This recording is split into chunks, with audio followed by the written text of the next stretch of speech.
독일의 유명한 철학자 임마누엘 칸트라는 사람은 규칙적인 생활을 한 것으로 유명합니다. 아침 5시에 일어나고 7시부터 11시까지는 강의 준비와 또 강의를 하였고 오후 1시까지는 글을 썼습니다. 그리고 이제 오후 3시 반이 되면은 집을 나서서 그 강변을 산책을 하였는데 그 시간이 얼마나 정확했는지 그 동네 사람들은 칸트가 지나갈 때 되면 집에 시계를 맞췄다고 그래요.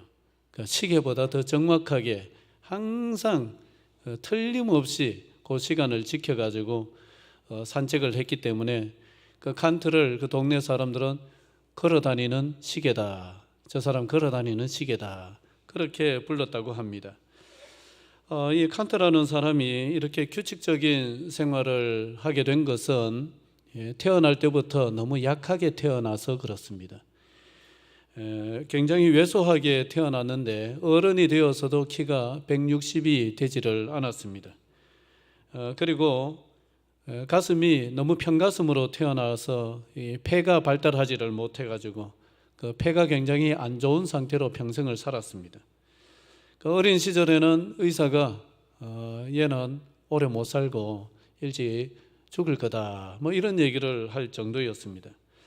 그러다 보니까 칸트는 그러한 자기의 약한 부분을 잘 관리하기 위해 가지고 규칙적으로 생활을 하고 무리하지를 아니하고 또 오후 3시 반이 되면은 어김없이 산책을 통해 가지고 운동을 하였습니다.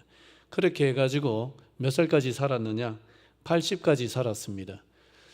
이 당시는 지금 우리 시대하고는 사람들 수명이 다른 시대였습니다. 한 50, 한 60, 이 정도까지 살 때였습니다. 그런 시절에 80을 살았으면 오늘날로 치면 한 110살까지 산 거예요.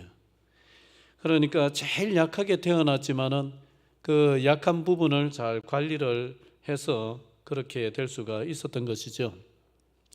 오늘부터 사무엘상을 살펴보겠습니다. 이 사무엘상은 사사가 통치하던 부족 연맹체 국가에서 왕이 통치하는 고대 국가로 옮겨가는 그 과정을 기록하고 있는 역사서입니다. 사무엘서의 중요한 인물들 우리가 알기로 사무엘이 있고요. 또 누가 나옵니까?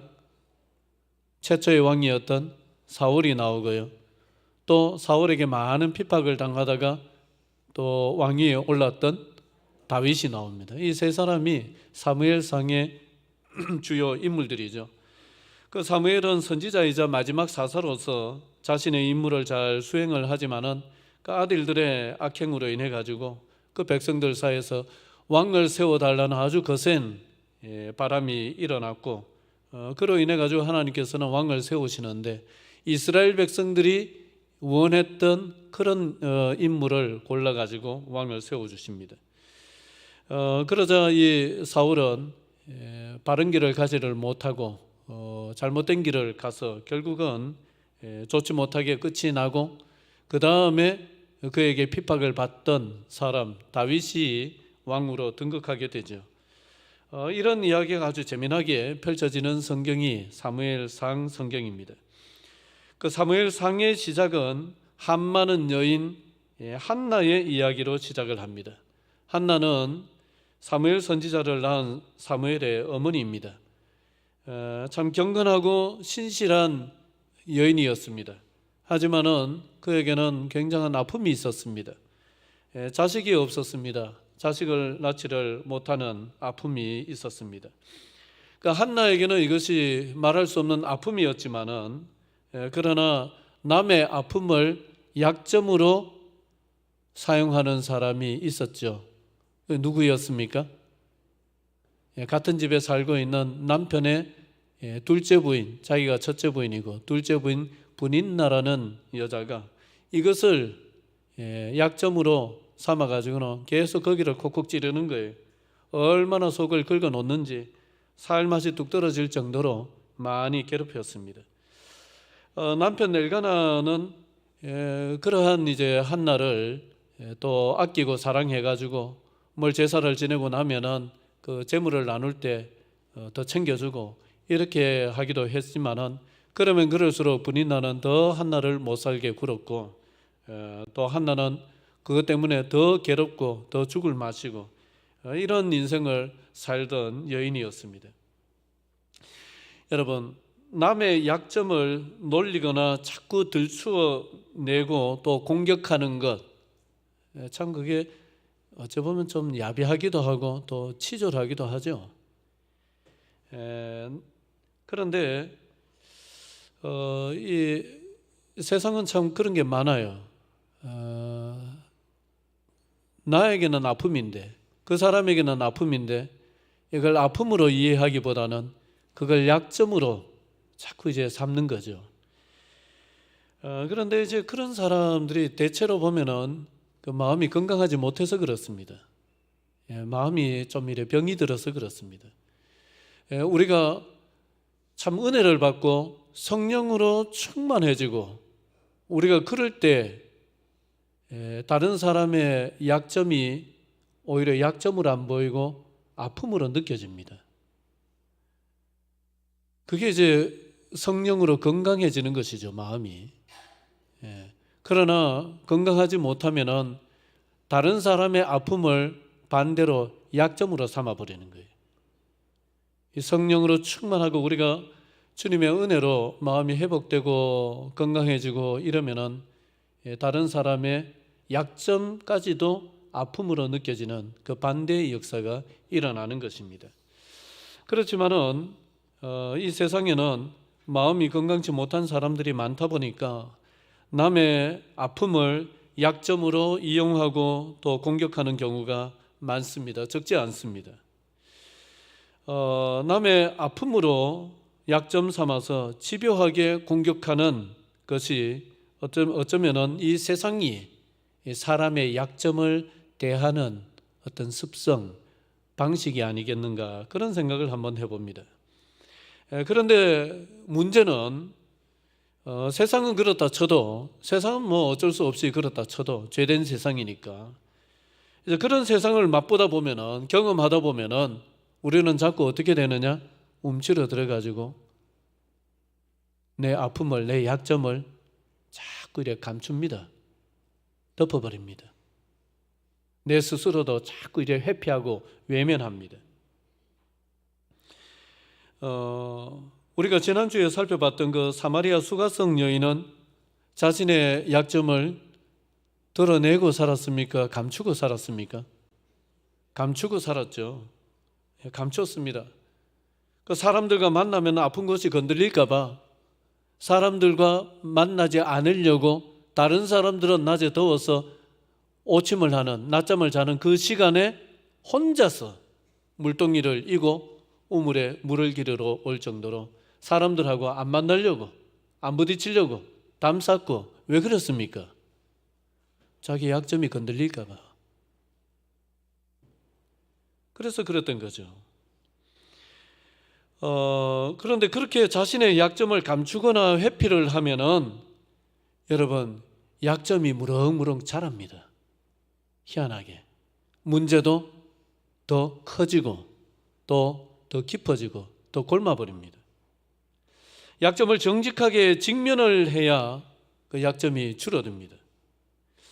여러분 모델 그러면은 모델이라는 직업 아시죠? 모델 이러면은 모델들은 주로 몸매가 어떻습니까? 몸매가 부러질 것처럼 날씬합니다. 그러면 부러질 것 같아요. 그런데 보통 모델 이러면은 그렇게 호리호리한 사람, 키 크고 호리호리한 사람을 생각하는데 모델 중에 뚱뚱한 사람들 있는 거 아세요? 예전에는 없었는데 언제부턴가 뚱뚱한 사람도 모델을 합니다. 그런 모델을 뭐라고 부르는지 아세요? 그런 모델을요, 우리나라에서는 뭐 빅사이즈 모델이다 이러는데 영어권에서는 플러스 모델이다 그래요. 이제 플러스, A 플러스 뭐 이래. 그렇게 플러스 모델이라고 부르는데 우리나라의 최초의 플러스 모델이 김지양이라는 여자분이에요. 이 김지양이라는 분의 이야기를 읽어보니까 이 사람이 몸이 원래는 호리호리했는데 대학 들어가서 막 살이 찌기를 시작하더니만은 굉장히 뚱뚱해졌어요.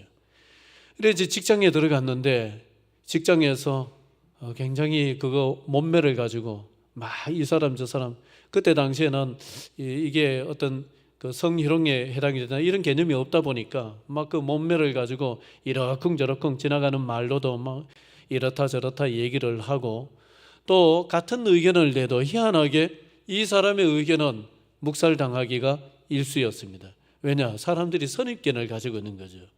좀 뚱뚱하면은 조금 부족하다, 뭐 이런 식의 선입견을 가지고 자꾸 대하고 이러다 보니까 거기에 굉장한 상처를 받고 자신감이 이제 결여되고 위축되기를 시작을 했습니다. 그러다가 결국은 그 직장을 다 다니지를 못하고 직장을 그만두게 되었어요. 그래서 막 의기소침해가지고 이제 뭘 해야 되나 이러고 있는 차이에 친구가, 야, 이상한 거 선발대회 있다. 뭔데? 뚱뚱한 사람 모델로 쓴다더라. 너는 몸은 뚱뚱한데 얼굴은 봐줄만 하니까 여기 한번 나가봐라. 이래가지고 친구가 막 부추겨가지고 없는 자존심, 자신감, 안 그래도 땅에 뚝 떨어졌는데 막 자신감을 쥐어 짜내가지고 거기에 한번 나가봤습니다. 그런데 1등 했어요. 여전히 여러분들은 남이 잘 되는 것은 별로 안 좋아합니다. 1등 했다는데 1등을 했어요. 그래가지고 플러스 모델이 되었습니다. 우리나라 최초의 플러스 모델이 돼가지고 그 사건을 계기로 해가지고 자신감도 회복을 하고, 그 이전에는 막 사람들이 뚱뚱하다고 몸매를 이려보고 이럴까봐 막 일부러 옷도 헐렁한 거 더 큰 거 사입고 막 이래가지고 몸매를 가리고 이렇게 허리를 숙이고 이런 식으로 다녔는데, 그 사건 이후로 그걸 계기로 해가지고 그 다음부터는 굉장히 당당하게 자기를 드러내고 이렇게 살고 있다, 그런 얘기를 읽어봤습니다. 여러분, 약점을 직면하기를 시작할 때 달라지기를 시작합니다. 예수님은 수가성 여인에게 그토록 감추고 싶었던 약점을 일부러 캐물으시는 거예요. 왜냐? 찌르려고 하시는 것이 아니라 대면하라고. 네가 그걸 외면한다고 해서 그 약점이 네 발목을 안 잡는 게 아니니까 그걸 언제까지나 그냥 묻어두고 외면하고 안 보면 되는 것처럼 그렇게 할 거냐. 그걸 고통스럽더라도 대면을 하라는 의미로 그것을 물어보셨습니다. 현대 심리학자의 창시자이자 정신분석학의 대가인 지그문드 프로이드는 자기 모습을 제대로 마주하는 사람만이 더 나은 인간으로 성장할 수 있다 그랬습니다. 자기 모습을 정직하게 외면하지 말고 대면을 할 때에 더 나아지고 더 성장하고 더 성숙해질 수 있다, 그런 말입니다. 여러분, 약점 있어요? 약점 있습니까?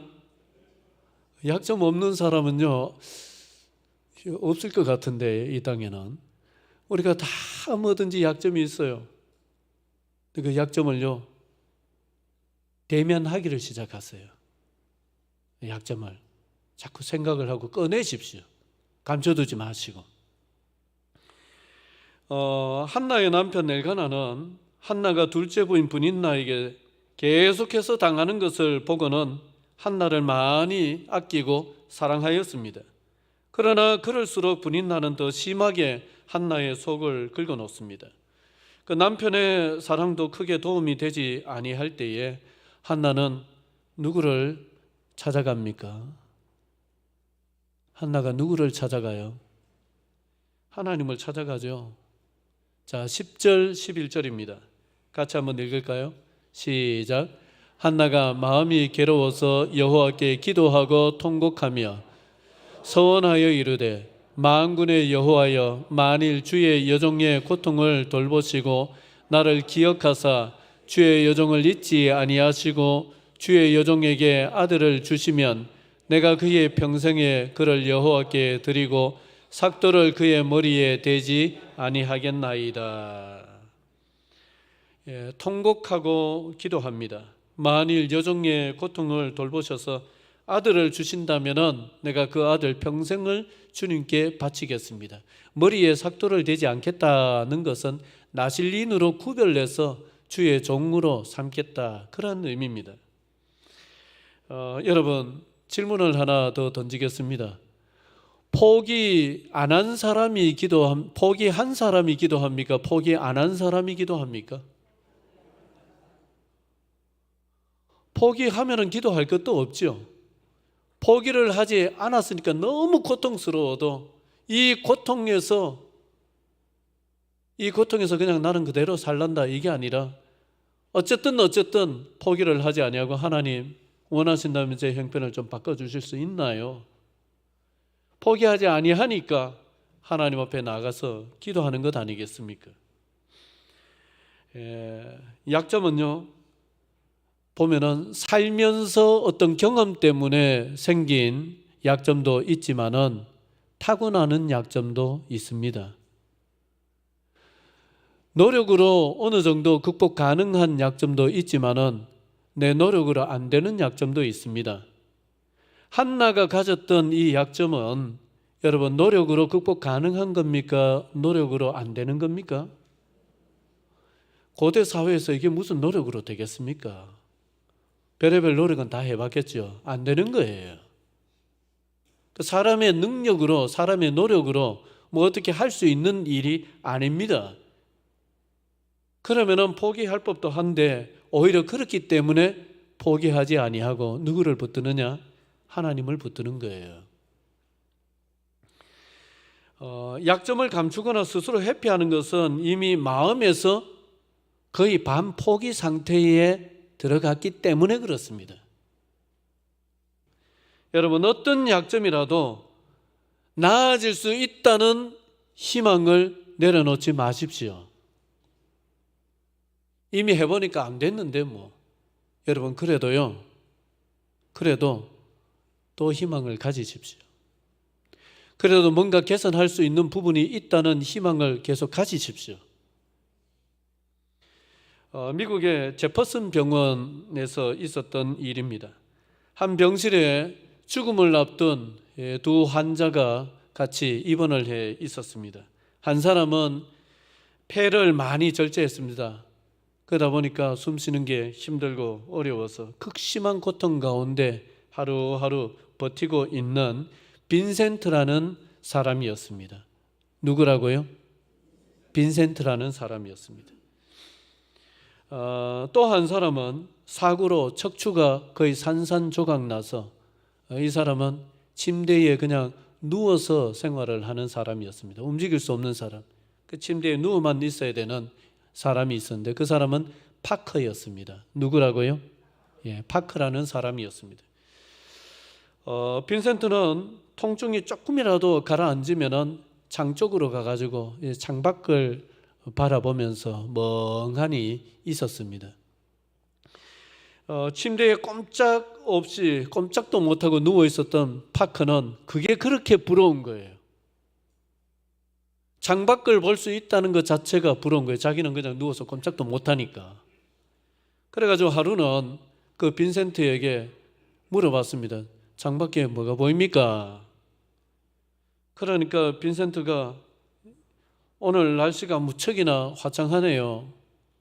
아름다운 공원이 있고 꼬마들이 거기서 놀고 있는데 이 시간에 저희들이 노는 거 보니까 저희들 틀림없이 학교 땡구고 놀고 있는 것 같다, 뭐 이런 얘기도 하면서 그 공원 옆에 조그마한 호수가 있는데 거기에 오리떼들이 지금 이렇게 몇 마리가 헤엄치고 있습니다. 그 옆에 조그마한 배도 한 척 있고 뭐 그렇네요. 이렇게 얘기를 해줬습니다. 그러자 아이고 나도 일어나서 창밖을 한 번이라도 구경할 수 있으면 참 좋겠는데, 그래 이제 파커가 얘기를 해요. 그러자 이 빈센트가 파커에게 당신도 뭐 조만간 일어서지 않겠습니까?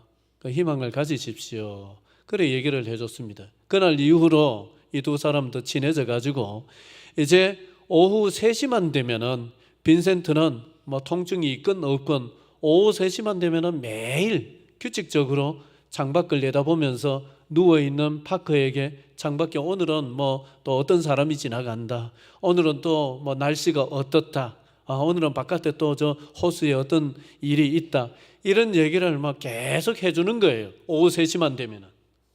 두 사람 굉장히 친해졌습니다, 병실에서. 그런데 어느 날 오후 3시가 됐는데 빈센트가 아무 얘기도 안 해줘요. 어떻게 된 거예요? 그 빈센트가 죽었어요. 얼마나 슬펐습니까? 많이 슬펐습니다. 그리고 얼마가 지났습니다.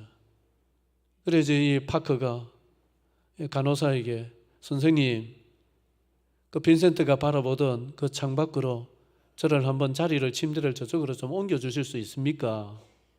내가 일어나지는 못해도 한번 꼭 저 창밖을 한 번이라도 보는 게 소원입니다. 그래서 간호사에게 부탁을 해서 그 창 쪽으로 침대를 옮기고 거기에 또 베개를 받치고 이래가지고 그 기적적으로 몸을 일으켜가지고 창밖을 내다봤어요. 건너편에 벽돌로 만들어진 담뿐이었어요. 아무것도 없었어요. 그냥 창밖에는 건너편, 바로 붙어있는 건너편 담만 보여요. 무슨 거기에 공원도 없고 무슨 호수도 없고 무슨 사람 인기척도 없고 사람 다니는 곳이 아니에요. 벽이었어요. 이것은 미국의 해리 부시먼이라는 작가가 썼던 단편소설 창가의 남자라는 단편소설에 나오는 이야기예요. 인생에서 희망을 갖는다는 것이 얼마나 소중한 일인가, 이것을 사람들에게 그런 메시지를 주기 위해서 쓴 작품입니다. 여러분, 노인과 바다라는 영화, 해밍웨이의 작품이죠. 노인과 바다라는 작품이 있는데 거기에 이런 말이 있습니다. 희망을 버리는 것은 죄악이다. 여러분, 살아있는 한 희망을 버리는 것은 죄악입니다. 아무리 내가 노력하고 해도 안 됐던 나의 약점, 감추고 싶은 약점이라도 거기에 하나님이 함께 하시면은 개선될 수 있다는 희망을 절대로 여러분 버리지 마십시오. 한나가 하나님 앞에 가서 괴로워하면서 울분을 토하면서 눈물로 기도하였습니다. 그런데 소리를 내지 않고 기도를 합니다. 입술만 막 딸싹딸싹 하는데 소리는 안 내려고 막 애를 쓰면서 막 기도를 합니다.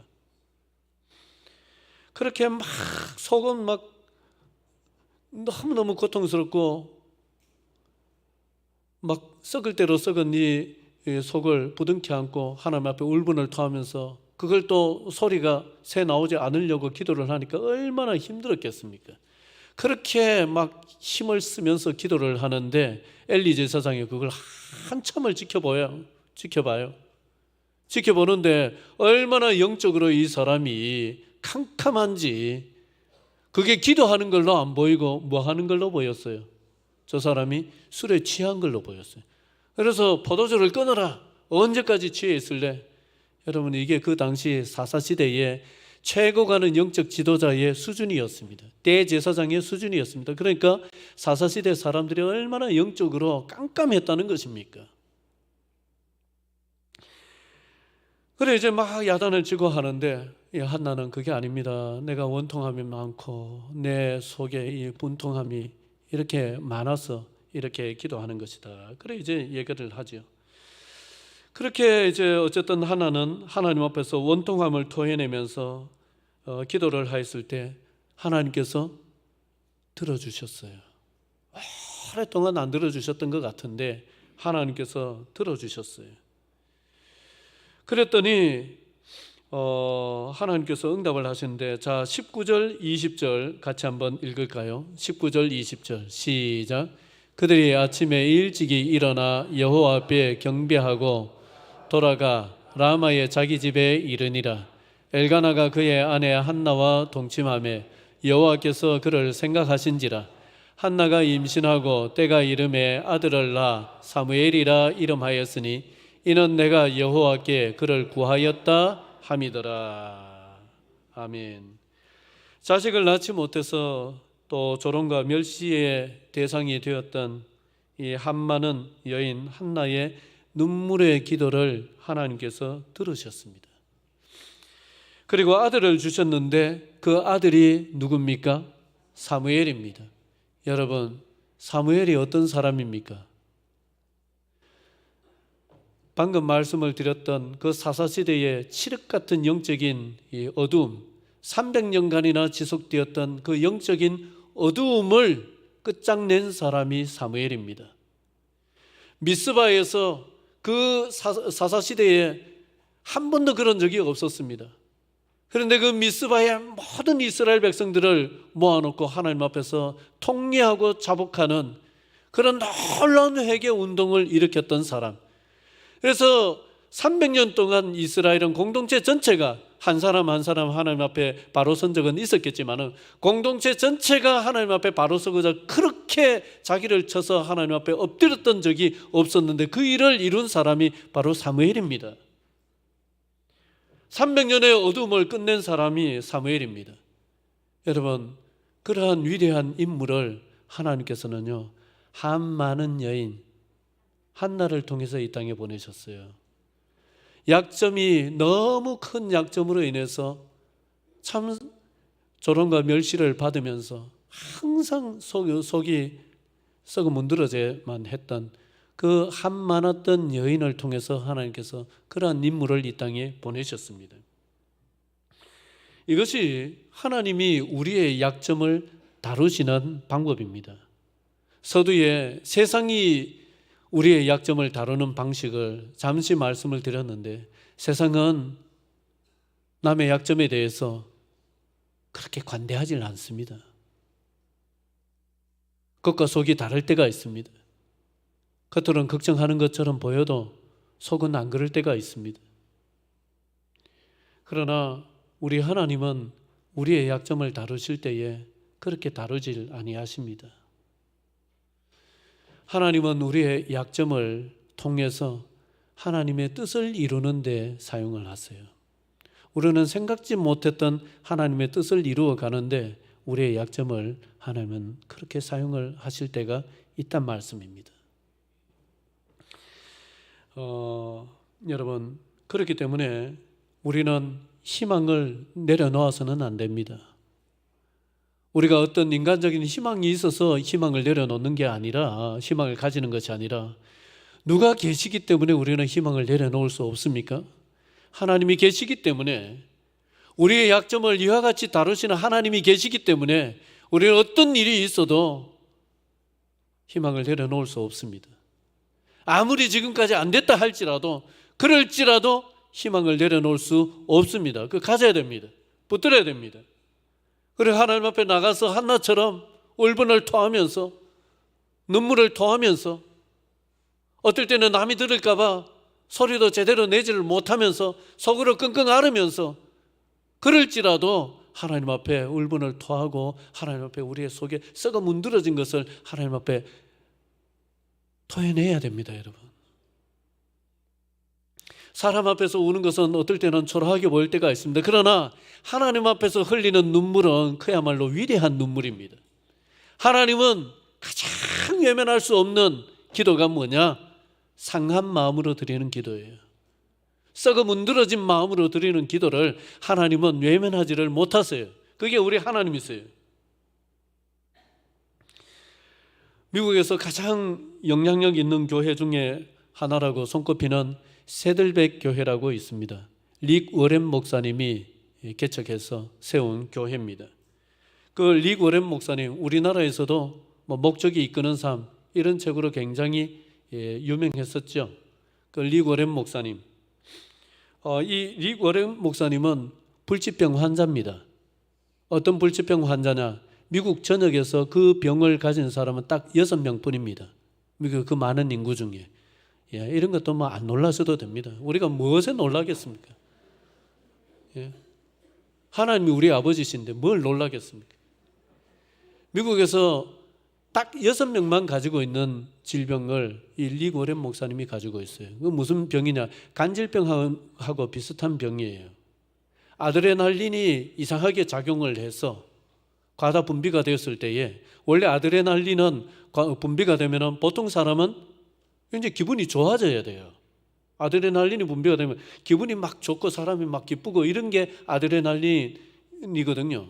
근데 그 아드레날린이 이상하게 몸에서 역작용을 해가지고 다른 거하고 역반응을 일으켜가지고 이 사람이 아드레날린이 분비가 되면은 기절을 해요. 그런 희한한 병에 걸렸습니다. 그런데 이분이 목회를 하잖아요. 주일이 되면 어김없이 어디를 올라갑니까? 강대상에 올라갑니다. 그런데 교회가 이제 개척을 해서 얼마 안 됐을 때에 막 개척교회를 하는데, 여러분, 목사가 설교를 하다가 픽 쓰러져요. 간질병 환자처럼 쓰러져 가지고 한참 있다가 깨어나면은 여러분, 사람이 남아 있겠습니까? 떠나겠습니까?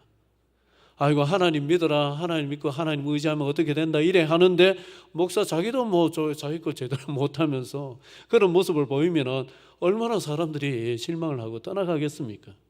그러니 이 목사님은요, 단상에 올라가기 전에 죽을 힘을 다해서 하나님 앞에 기도합니다. 오늘 하나님, 오늘 쓰러지지 않게 해주십시오.